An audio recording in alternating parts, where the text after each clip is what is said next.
Good morning. Thank you very much for joining us on this live broadcast for Mahala Monday. My name is Dougal, and with me as usual, Rhoda. Yeah, good morning and welcome to Mahala Monday, everybody. Yeah.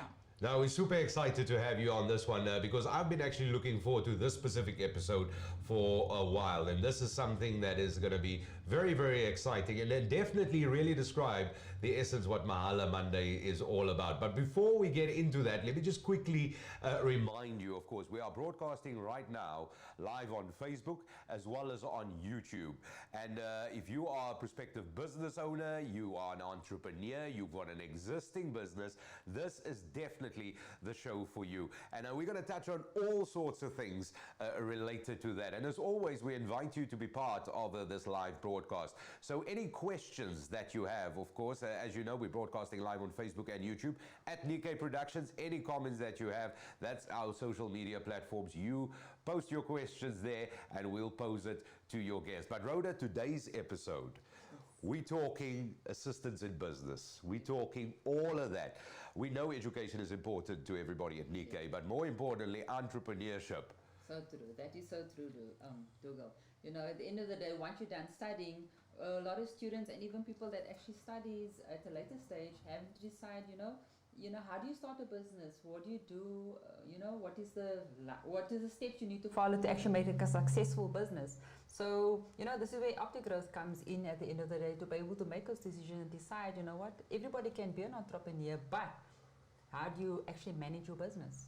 And this is where the show is really, really interesting. So as Rhoda mentioned, of course, we're going to assist you. So this is the one exclusively and for everybody who wants to be having their own business at some point. Even if you have a business right now and you're thinking to yourself, you know what, how do I get to the next level? How do I excel my business? How do we propel forward? And all the, of course, the goals that you have for your own business. Even if you don't have a business, but you're thinking down the line, I want to have a business. How do I go? And I know it is daunting. And we hear this all the time. Entrepreneurship is the backbone to any economy. And especially us now in South Africa, a developing country, we always encourage entrepreneurship. And we hear this from everybody, from mom, dad, to the president. We all want to have our own business. So today's guest is going to be really special. Oh, yes, he definitely is going to be. And today we will be having Henk Stander from Optigrowth that will be able to give us a bit of information on business, the troubled times we're sitting with, and then being an entrepreneur himself, giving you the correct answers, questions, and then basically trying to answer as many questions as possible. So this is definitely you got to join in on. So joining us from Optigrowth is Henk Stander. Henk, good morning and thank you so much for your time and coming on to Mahala Monday. Yes, thank you very much. I really enjoy talking to you guys. I'm looking forward to your Mahala Monday efforts, your opportunities to get into the wider marketplace and specifically to talk business. I think in South Africa today, it's very difficult to find your feet in a difficult economy, and where we can be of assistance, gladly will help. Oh, that is absolutely awesome. So just to remind our viewers on YouTube, you can post your questions on our YouTube page as we're broadcasting live right now on YouTube, and that is at Nickay Productions. So any comments or questions that you have, Henk Stander is here to fill them in and of course cover that blanks for you. Now that is exactly where I want to start off with, because Rhoda's an entrepreneur, you yourself entrepreneur as well. How important, Henk, do you think is entrepreneurship for a country going forward, and especially South Africa? And I'm just talking in normal times. I'm not even referring to COVID times now. Yeah, I think we are very fortunate in this country that we have this entrepreneurial spirit alive and well. It is absolutely a fact. We're one of the most entrepreneurial countries in the world. We've got an infrastructure of small business environments, support structures from government, support structures on all different levels of business assistance that we can rely on. The trick is to actually take that entrepreneurship, that wonderful feeling of excitement when you have an idea, and to turn it around into a structured business process so that you can actually get the benefit, the financial benefit, of course, but also that feeling of achieving something, of being proud of building a brand and building a career.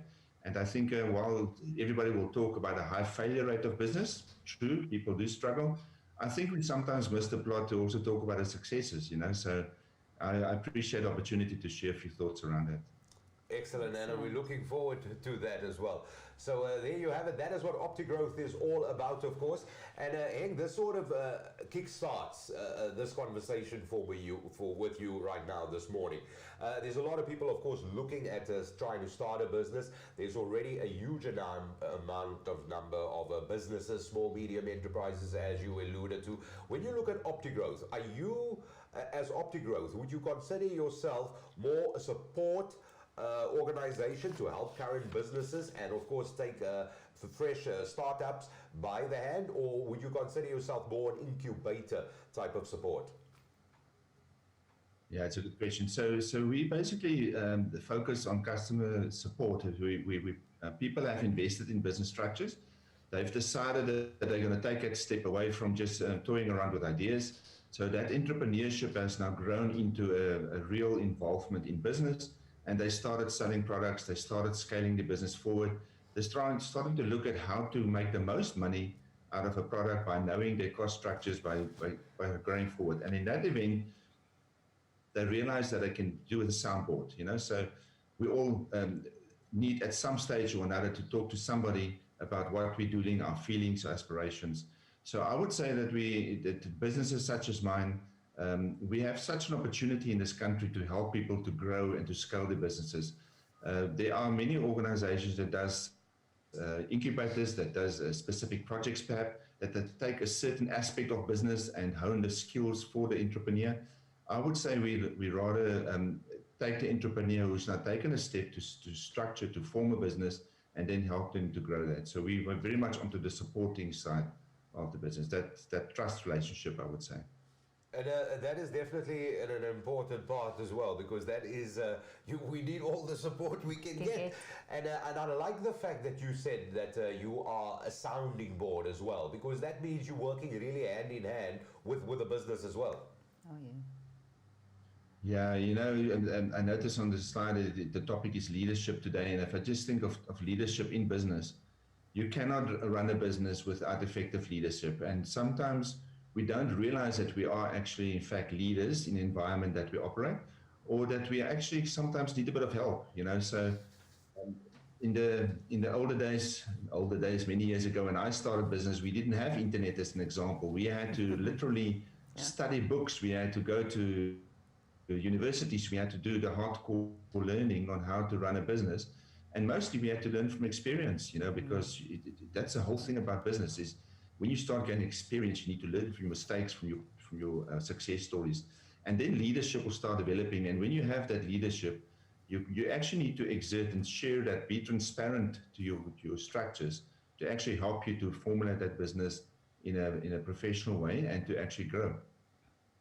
That's so true. I can vouch for that one, Henk. And, having been part of Optigrowth as well, you really think at the end of the day that you're running a business for all these years, and as a leader, you thinking you got everything covered. And having to spend time with Optigrowth, I had come to realize that there was a lot of things that I needed to cover as well, my basis in that. So you know what? I do agree with you, and you need that support, and that's what you're all about. So could you tell us just a little bit the introduction just to Optigrowth, if you could? Yeah, so we are very aware that without entrepreneurship, that entrepreneurial thinking in a business, it's going to be very difficult for a business owner to participate or even compete in a specific environment. If you're not an entrepreneur by nature and you feel it's not for you, then rather go and invest in the stock exchange or go and work for a company, build a career within another organization. There's nothing wrong with that. It's who we are as human beings, but I think we have to get that knowledge of ourselves. To what extent am I prepared to think out of the box? And if I am, then to realize that whatever I think and whatever I do, I need to put structure behind it. So consider an entrepreneur starting a certain project or a certain business, and he's man alone and he's running around 24 hours a day trying to get the product developed, trying to sell it, trying to do the administration around it, mostly trying to advertise it and market it as well. And consider that guy being burnt out before he's a few years or a few months into the business. So the structure that you create around your entrepreneurial thinking is absolutely critical. And for us as Optigrowth, we understand an entrepreneur may not necessarily be the kind of business person that one needs for a mature business environment. And we assist them to build that structure around them, to protect them, to help them to maintain the entrepreneurial thinking and keep it alive.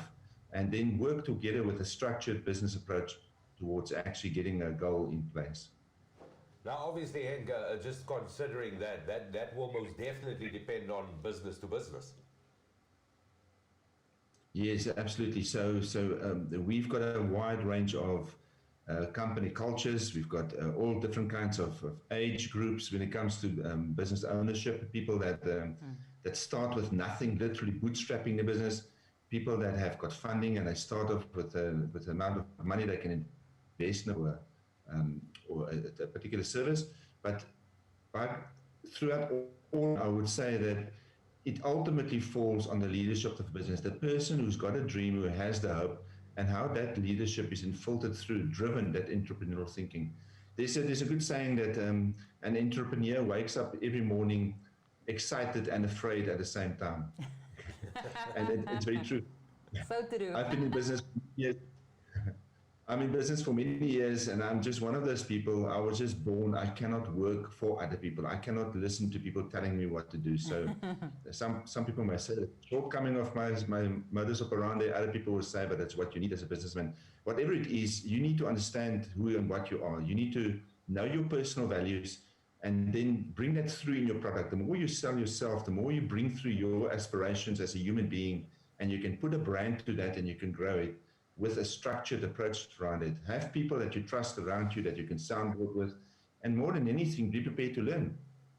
You know, entrepreneurs, I don't see an aged entrepreneur. Quite often people think entrepreneurs are youngsters coming hot off the schools and study programs perhaps. I don't see it like that at all. Entrepreneurs can be any age. The good old story goes that Kentucky Fried Chicken was started by Mr. Kentucky himself at the age of 65. You know, so he had a bee in his bonnet then. He was actually a retired guy and he had some financial problems. And he started late age with a brand new idea, Kentucky Fried Chicken. I don't know if you guys know about it. So for me, entrepreneurial thinking is definitely something that's very different from one business to the other. And you need to find the goodwill in the business to be able to drive through the difficult times. Yeah, you know what, I like that. I like what you are saying, and I yes, I'm very familiar with Colonel Sanders' story. He was in his late 60s, and he traveled really the length and breadth of his country with a pressure cooker and just cooked his chicken, and eventually it is the brand that we know. And do you find, I mean, and we're just touching base maybe on your client base right now. Do you find that people that are knocking on your door and seeking the assistance from Optigrowth are much more mature, considered to be younger? Yeah, so I would say that as our name started spreading around, it shifted a bit. So initially when we entered the market about 8 years ago, so now there was a lot of consultants, good experts around, coaches, life coaches, business coaches, guys who came from corporate environments, you know, they had the credentials and all that sort of thing. In the modern era, however, what happened was people find it difficult to scale down. So consider a consultant, a marketing consultant coming from a corporate environment, and they have to work with an entrepreneur or entrepreneurial spirit within an organization that doesn't have the budget, that doesn't have the experience perhaps. So what we found was there was a gap in the market to bring these corporate thinking and methodologies, how to run a business, you know, to bring it down to a level where people could actually make use of it without having to be an experienced business. So we started drawing the attention of beneficiaries to development programs, transformation programs, where we could actually, with our methodologies and tools we use, help people to get to the next level at a much more calculating and perhaps affordable pace. So definitely in the beginning, perhaps it was more corporate businesses. In the recent times, or so in the recent 2 years or so, it's a much more combination of young entrepreneurial startup businesses right through to big corporate suppliers and those sort of companies. Okay, just looking at your slide that you've got on at the moment, you're talking about your focus areas. Could you give a bit more detail on what your focus areas are when consulting a business? Yes, so I think it's a bit slide later on, Rhoda, but it's very definitely, there need to be a focus on specific aspects, those key aspects that make your business work. So as we sit talking right now, We are hosting a webinar, we're hosting a topic here that costs money. So nothing comes for free.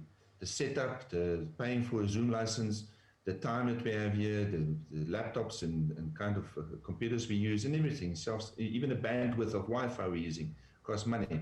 And if you do not have financial management as a key focus area of your business, you're starting off already in the wrong direction. The sooner you can implement accounting controls in your business, the better. No business is small enough not to have an accounting system. Any business, any idea, even before you even register a business, make sure that you understand how are you going to control your financials. So financial management comes to mind very quickly. And then there are some other pointers that we also focus on, which I'll explain a bit later.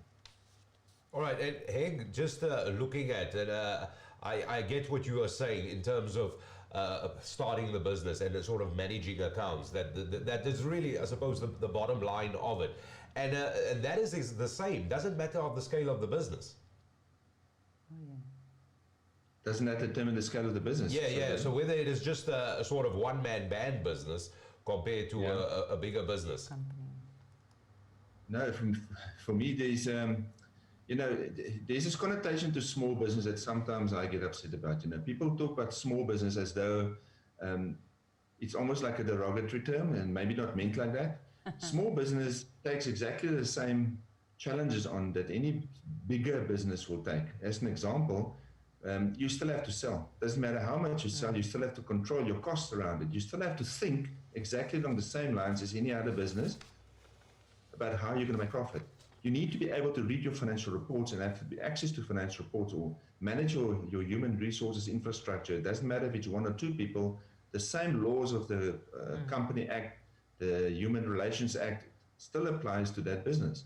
So yeah, sure, maybe it's less in numbers, maybe it's smaller in size of numbers perhaps, but it's still the same approach towards making that business work on paper.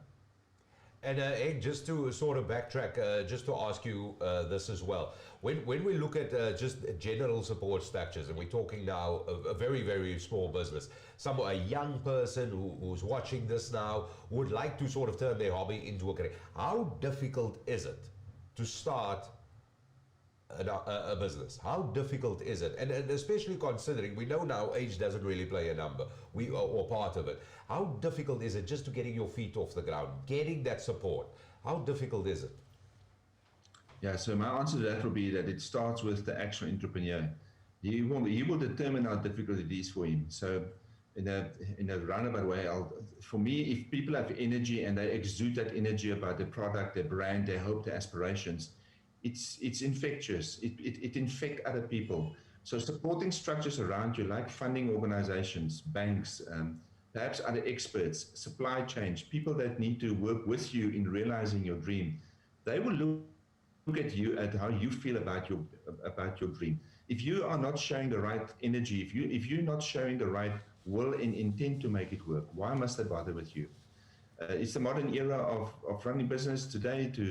To design things like a logo for your business is dead easy. All it takes is really just logging onto a platform, dead simple. You just have to dream through it and share it perhaps with somebody around you. So the willingness to work with other experts in the marketplace is available, and it's readily available in today's day and age. It doesn't cost much money, and you just have to exert yourself. You have to take that first step, and you have to measure your approach. So again, the first step you take, make sure you understand what it costs you. If you have to go and buy a laptop, that laptop is going to cost you a few $1,000. Where's that money going to come from? Oh, you're going to put the money into the business. You registered yourself a little business. That becomes a loan to your business. Your business owes you that money back. It's not a freebie suddenly buying a laptop, as an example. So there are these little step-by-step actions one can take. One can Google how to start a business, and you'll get a pile of answers back. My approach to this will be, it always starts with yourself. Do the basic things and make sure you share with people around you, and you put people closer to you to soundboard for you, to be with you. A lot of free advice out there, and free meaning in the context of people, they have got a cost against it, but they don't necessarily charge you for that. Yeah. Make use of those services.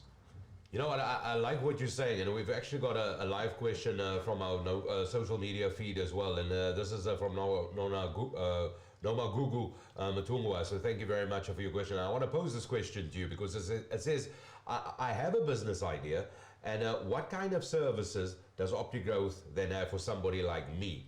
If you just have the idea, can you already start joining somebody with just a business idea and sort of push them in the directions that you want to go?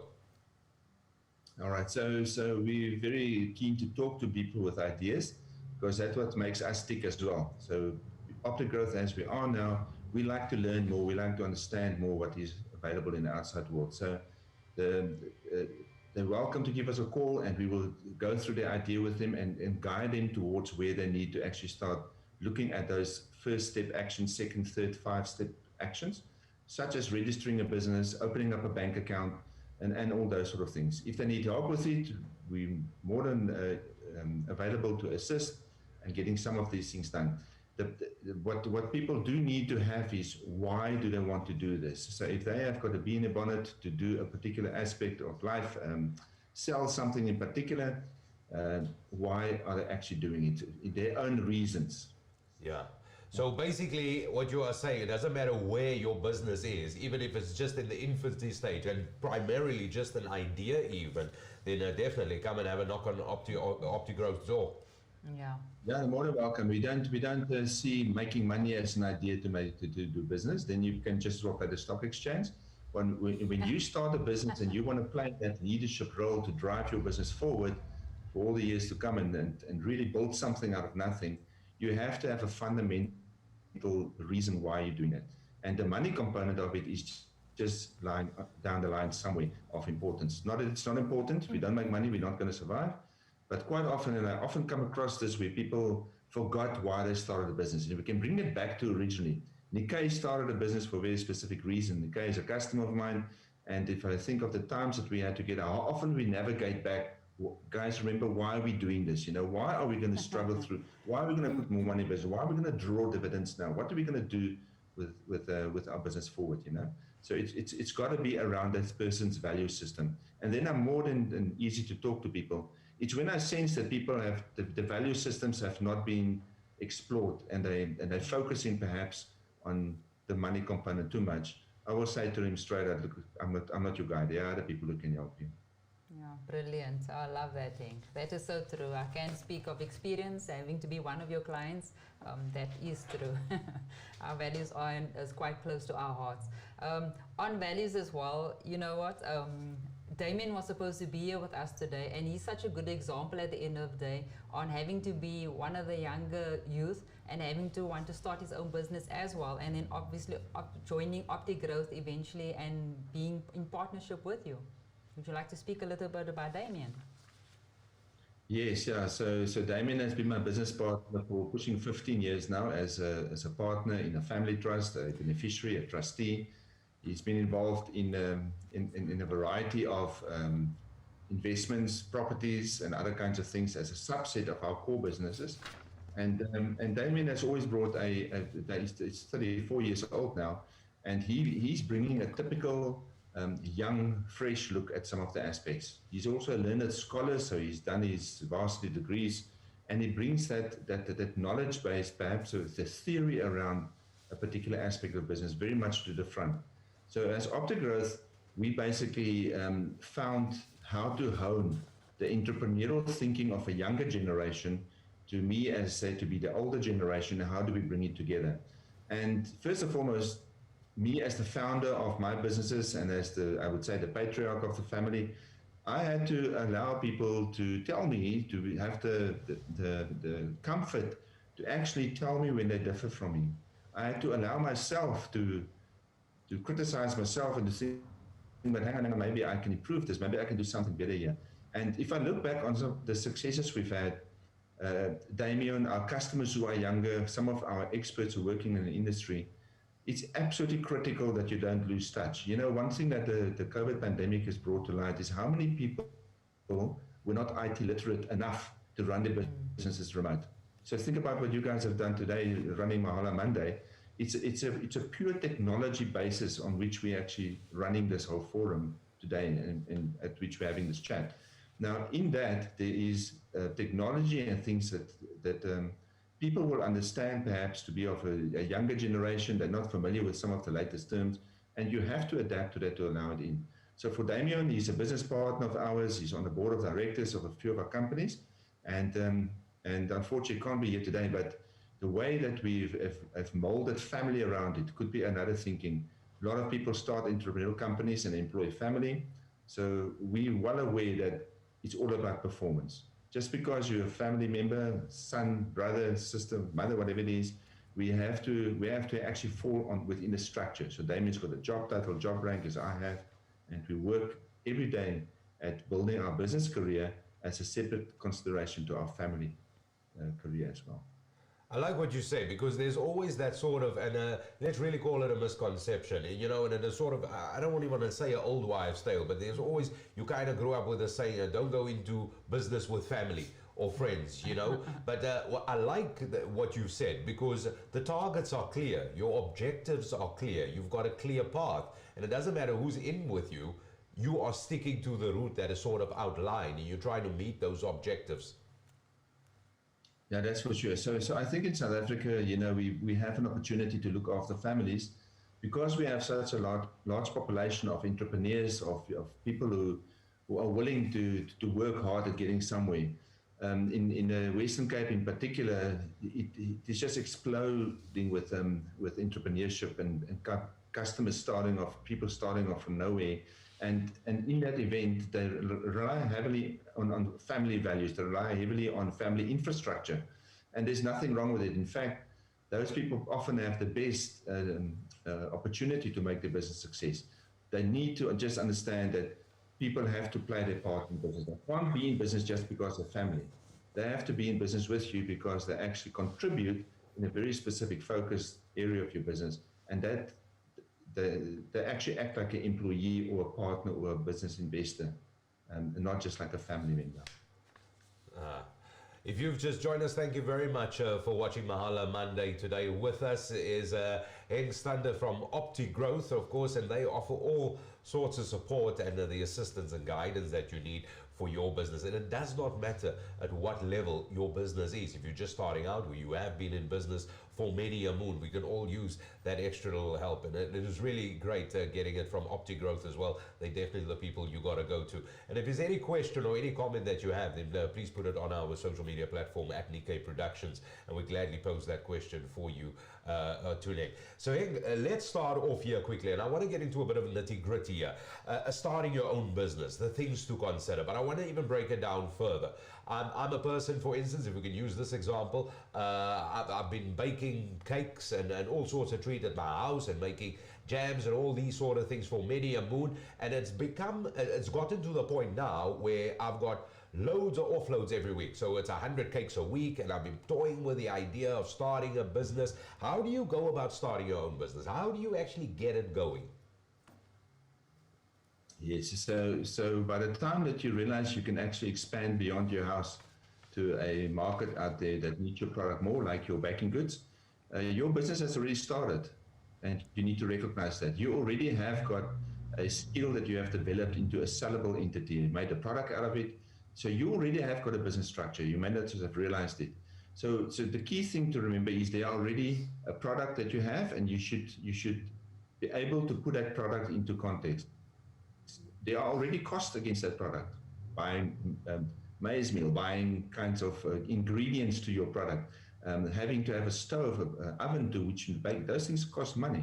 So if you want to expand and you want to actually start opening up a shop, or you want to even work from home, but just a bigger customer base, then you're going to have clarity on what the cost is that you're going to have to maintain. The market, you already have a feel for the market, and now you need to take the next step forward. And part of that will be you have to have people helping you. So if you're going to bake the cake, as well as icing it, as well as packaging it, as well as delivering it, as well as running back home to invoice, then you have to collect the money, then worry about SARS where you have to pay money to, then you have to worry about the administration, it's going to kill you. So a number of people that we meet during the course of developing the business from entrepreneurship into a bit of a more formal structure, the guys struggle to have that scaling component under the knee. So what they do is they work themselves so much into business that they're trapped. They can't get out of it. And a good way to not be trapped is to actually step back regularly, measure where your challenges are, and then put in the different aspects, those focus areas we talked about. Do your financial management on an accounting system. Don't do it on an Excel spreadsheet. Banks, FNB, Netbank, they offer free at no charge accounting systems for you to start off with. To get a license on the QuickBooks or any other Sage, any other kind of accounting system is not really expenses anymore. Tutorials all over the internet to help you how to run your accounting system. So get it done. Don't start your business and down the line, 4 months down the line, you now realize that you actually need an accounting system. Have a separate bank account to your current bank account. Do not blend your personal bank account with your business bank account. As soon as you can, register your company and make sure you register the bank account with that and then keep control of it. You are not your business. You are actually the owner of the business. You may be a director on the board, but you need to separate the two entities immediately. So those are the things that come up immediately as key aspects one can think of. And then, of course, be true to yourself. If you enjoy being a chef, you enjoy caking and baking cakes and selling it off to customers and the tasting component of it, then exude that in your discussions. You talk to customers, tell them how much you enjoyed it, because that's what customers buy into. They can buy cakes mostly anywhere. It's a commodity. Why must they buy from you? And you need to bring through your own true self. And you sort of touching on something there, Hank, that I just want to sort of clear with you as well. And you said if you're the chef, are you saying if I'm the chef and I'm the person making the cakes, I'm the chef de partie, doing all the baking goods as well, if that is my skill set, and in terms of offloading it, selling it, or marketing it, it's not really my strong point. Are you saying get somebody whose strong point or who fits that sort of job description a bit more naturally? Because in essence, if you think about it, that is really, apart from any entrepreneur, I suppose they want to grow their business, but there's always that constant thing in the back of the mind. You want to get other people involved. You want to grow the business. You want to grow the economy as such. So how important is it to do that? Yeah, so delegation is absolutely critical, and generally speaking, entrepreneurs shy away from delegation processes. First and foremost, they think they can do it themselves. Secondly, they think it costs money, so I can't afford to appoint a delivery guy. I can't afford to buy a car now. I can't afford to do this because I first need to bake and sell enough. So at some stage, you need to take a risk. Okay, so business is all about risk, like any good business, and you need to plan. So if you know that you're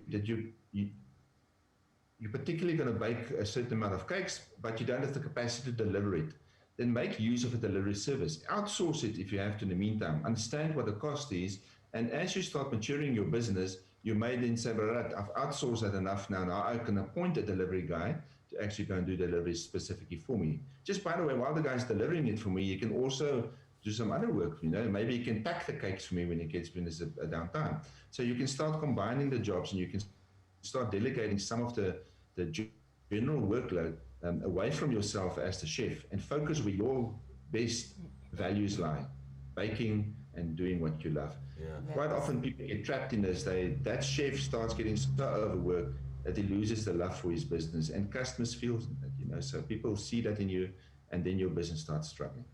You know what, and I like the fact that as a business grows, of course, you keep learning, because the challenges are new, they're constantly evolving, and you shouldn't be afraid to ask questions, as you touched on. And of course, if you plan properly, there's no such thing as overnight success. It is a constant work that pays dividends. Yeah, no, for sure. So those key elements that we're looking at now they're actually for any size business that wants to scale itself from an entrepreneurship into a small to a medium enterprise kind of scale and growth. So as I said, financial planning and financial management is just critical. Don't wait with it. Make sure that you get yourself on grips with that. Nowadays, accountants are very different positioned to previous years when we dealt with accountants. Rhoda will tell you that she does her own bookkeeping, and what was a fearful approach in the beginning, perhaps, Rhoda, if I speak for yourself there, but what was perhaps like a mountain in front of you has been very much automated by using good tools and then discipline. You reconcile your books once a day, once a week, at least twice a month, and suddenly you've got a profit and a loss statement, you've got a balance sheet. And there are ample people other experts around that will teach you how to do these things within a very short space of time. It doesn't cost money. And that brings you to the scaling and growth of your products. How do you actually now take that cake that you bake and start doing other aspects around it, cake sickles as an example, putting on a little ice cream little cycle, like a little sticky, and start making cakes like that. So you branch off into different and scale your products and services to attack the market a bit wider. The risk around it is, people have a customer and they get stuck on perhaps at one customer as the only income stream. So around risk, we very carefully assess the business and make sure they don't risk themselves against customers, suppliers, employees. Cash flow speaks for itself. Cash is king, as we all know, and there's a big difference between showing profit in your business and cash in the bank. And that's perhaps another aspect where entrepreneurs very often don't focus. Cash in your bank is not necessarily your profit on your profit and loss statement. There's a big difference between the two. If you want a valuable business, imagine you bake that cake and you sell it off, and tomorrow you need to bake another cake and another 10 cakes, another 10 cakes, and you don't have any standing orders. Your business is at risk. What you actually want is you want to sign somebody up for a 6-month or a year contract where they will place an order with you every day or every week, and we call that recurring revenue. So that's another focus point. As you start maturing your business, secure your income streams as well. Get an annuity income to your business. Understand your competition. Make yourself different. Differentiate yourself from your opposition. Again, why must they buy from you with your beautiful cakes, not somebody else?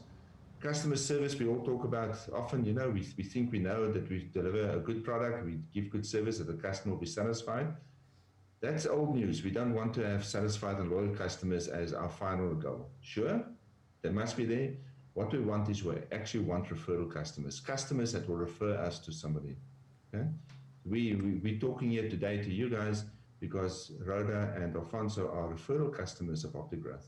They refer us to opportunities beyond what a loyal and a satisfied customer do.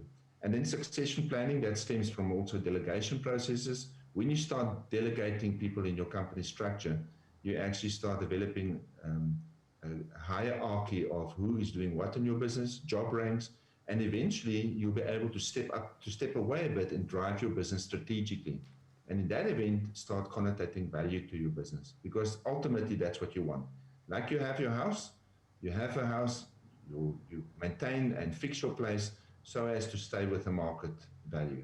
Same with your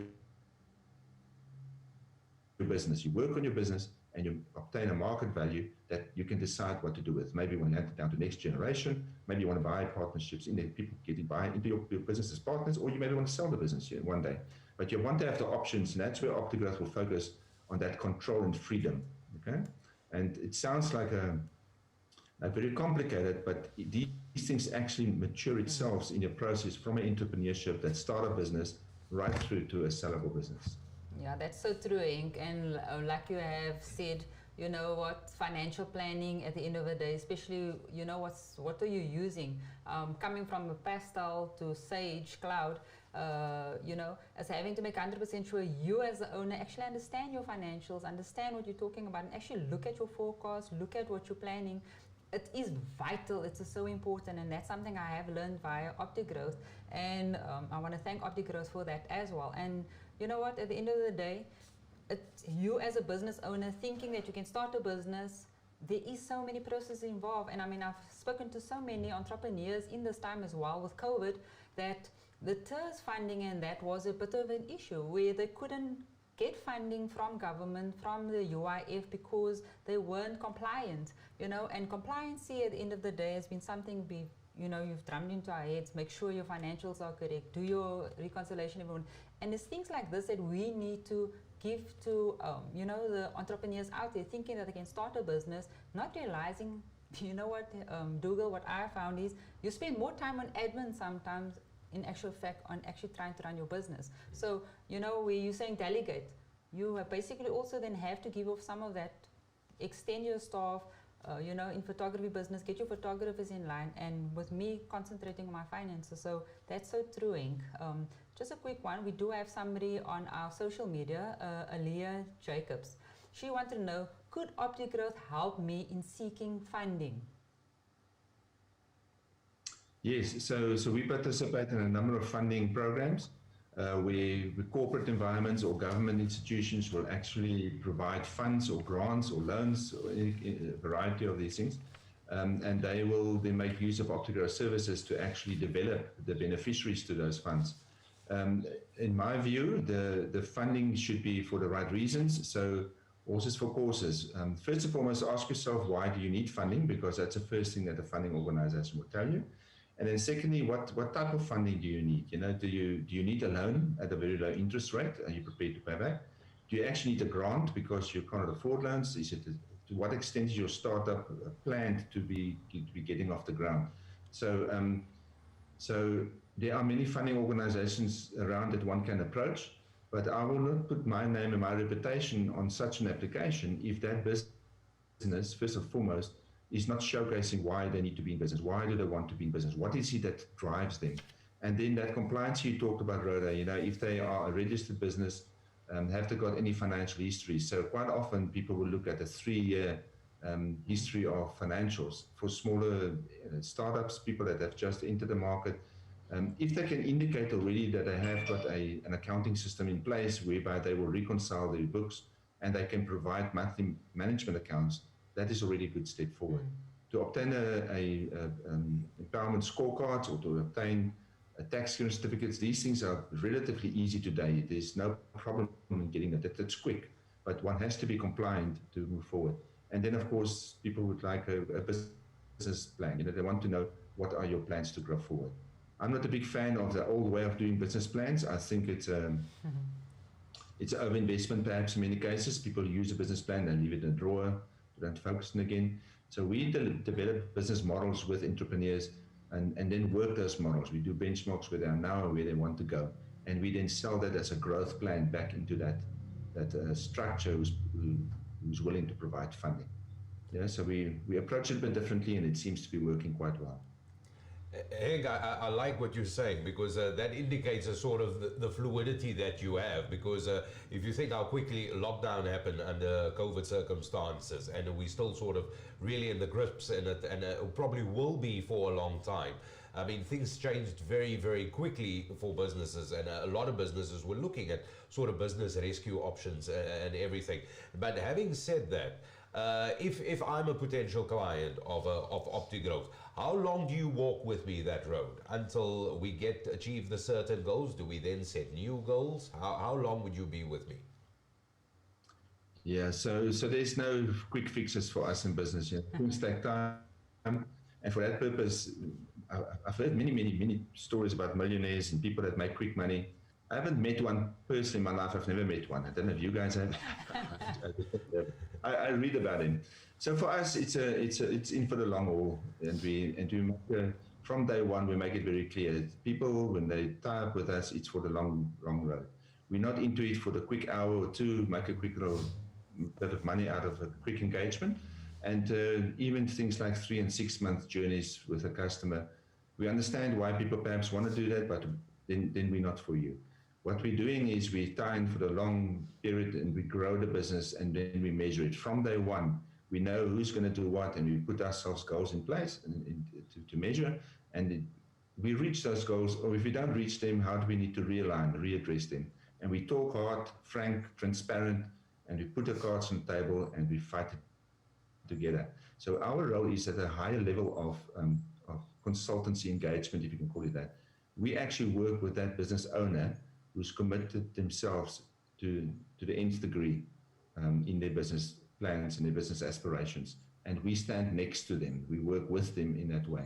So there's no timeline other than just in for a long haul. You know what? It's 11. I could definitely talk to you the whole day, because just talking to you, I'm gonna start a business. I don't know what yet, but I'm doing it now. Just listening to you, that's how I feel. But how would people get in touch with Optigrowth? What is the easiest and most effective way to get in touch with you? Yeah, so we've got a few telephone numbers on the screen there, but also just drop us a line at hello@Optigrowth, our email address. Just reach out to us. All we need to know is a little bit about you. Of course, your contact details, but it will help if you have a profile of some sort, so that I'm going to check you out a bit, So I want to know that you've done some work about putting yourself out there. LinkedIn is a good idea direct us to your profile. Of course, Facebook as well. Any other social profile, or maybe a biography or a little bit of bio detail that you have about yourself, attach it to the email, and then we'll get back to you to set up an arrangement. And Henk, just to wrap it up, sadly so we've reached that point, but just to wrap it up, what sort of basic advice would you give any sort of aspiring entrepreneur and even a current business? Yeah, so it's a bit of a harsh one, but there's a motto by which I test myself and I've lived for many years, and that is, if you don't make a difference, you don't matter. Wow. Wow. That's sweet and short. That's me even got me most wanting to start a business right now. but consider it, guys, you don't want to deal with the same old. If there's opportunity for me to go and buy a product, and it's just the same old thing, it's just no enticement, why will I buy it from you? If I meet somebody that's really differentiated themselves, that make me think differently about buying a product from them, where will my natural go-to be? So in this modern world where there are so many entrepreneurs, the competition is so rife, you have to differentiate yourself. There's just no question about it. And if you're not prepared to do that, and it doesn't mean it's a wrong or right thing, do not take the risk then to go and start a business.